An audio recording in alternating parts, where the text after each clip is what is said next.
When we think of war, most of us picture bullets, bombs and tanks. But history often shows a far more insidious approach, using the environment itself as a weapon. Cold, darkness and winter have repeatedly been deployed to punish, disorient and break the spirit of civilian populations. From the brutal winters on the Eastern Front during World War II to the scorched and frozen landscapes of sieges throughout history, these natural elements have been harnessed as tools of control and terror. Understanding this grim aspect of warfare isn't just an academic exercise. It's essential for anyone interested in the intersection of survival, strategy, and human history. By the end of this guide, you'll not only grasp the deadly logic behind these tactics, but also learn practical ways to recognize, anticipate, and even mitigate them should society descend into similar chaos. Armies have always weaponized winter against civilians. Winter's bite has long been exploited in military campaigns, often turning a population's most basic needs, warmth, food and light, into a matter of life or death. During Napoleon's 1812 invasion of Russia, the French army struggled not only with Russian resistance, but with sub-zero temperatures that froze rivers and immobilized supply lines. Civilians weren't spared. Scorched earth tactics left villages stripped of food and shelter. By denying winter preparations and resources, invading forces forced entire communities into starvation, disease and exposure.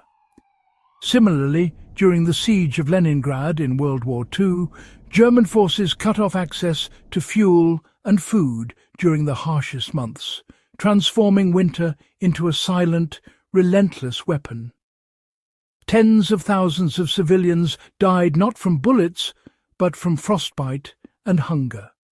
This historical pattern shows a deliberate exploitation of environmental conditions, an understanding that cold, darkness and scarcity can be as lethal as any army. Darkness isolates and disorients populations. While freezing temperatures attack the body, darkness attacks the mind. Military planners have historically used prolonged nights, early winter sunsets, and blackout orders to disorient and control civilians. In World War II, air raids on London weren't only destructive physically.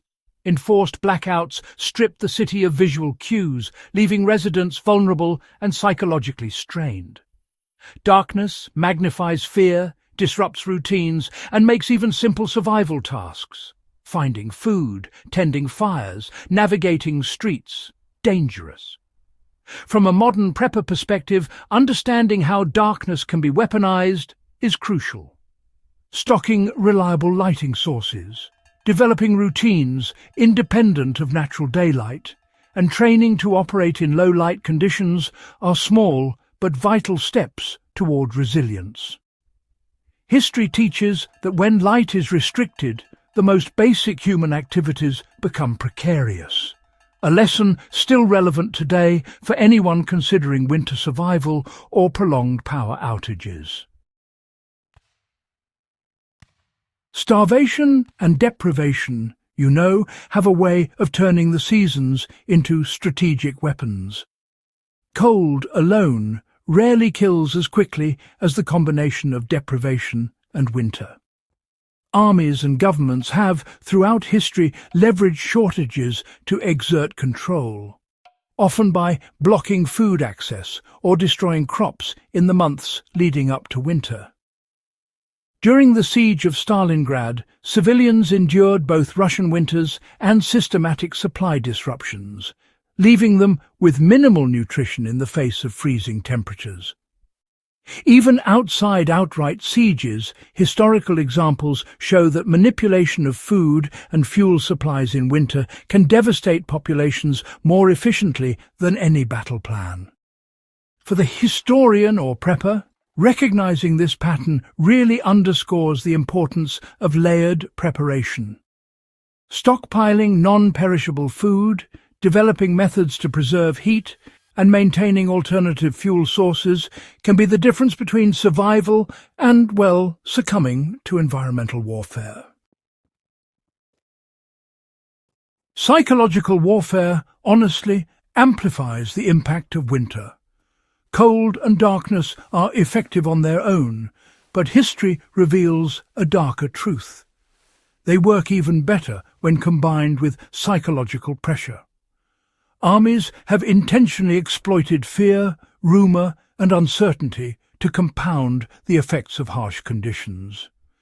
In occupied territories during both world wars, civilians endured not only freezing temperatures and food scarcity, but also constant threats of violence, forced relocations, and propaganda aimed at breaking morale. The human mind struggles under prolonged deprivation and darkness, often leading to despair before physical needs are fully depleted. Preppers and historians alike can draw lessons from this. Maintaining mental resilience, practicing community cohesion, and establishing routines for morale are as important as gathering material resources. Applying this knowledge isn't just theoretical, you know. Understanding how winter and darkness have been weaponized gives modern preppers actionable insight. First, identify vulnerabilities, assess your local climate, potential supply disruptions, and shelter adequacy. Next, develop redundancies, store extra fuel, create insulated living spaces, and have multiple lighting sources. Third, train for endurance. Practice navigating in low light conditions and maintaining warmth without conventional systems. Lastly, foster psychological resilience. Maintain routines, plan communal support, and prepare for prolonged periods of limited contact or isolation. History has repeatedly shown that those who adapt to environmental pressures survive, while those who underestimate nature's lethality rarely do. The strategic use of cold, darkness and winter against civilians is a lesson that honestly transcends centuries. It reminds us that war isn't just fought on battlefields, but also in homes, streets and markets. For the prepper historian, these insights are invaluable. Knowing how armies historically leveraged winter conditions can inform practical survival strategies, highlight vulnerabilities in infrastructure, and underscore the importance of foresight. Whether you're examining the sieges of medieval Europe, Napoleon's Russian campaign, or the freezing horrors of the Eastern Front, the pattern is consistent. Controlling the environment controls the people. If you found these insights compelling, and want to dive deeper into how historical warfare intersects with survival strategy, make sure to subscribe to The Prepper Historian and share this video with fellow history enthusiasts. Every episode brings actionable lessons from the past straight to your prepper toolkit, so don't miss out on the strategies history has to offer.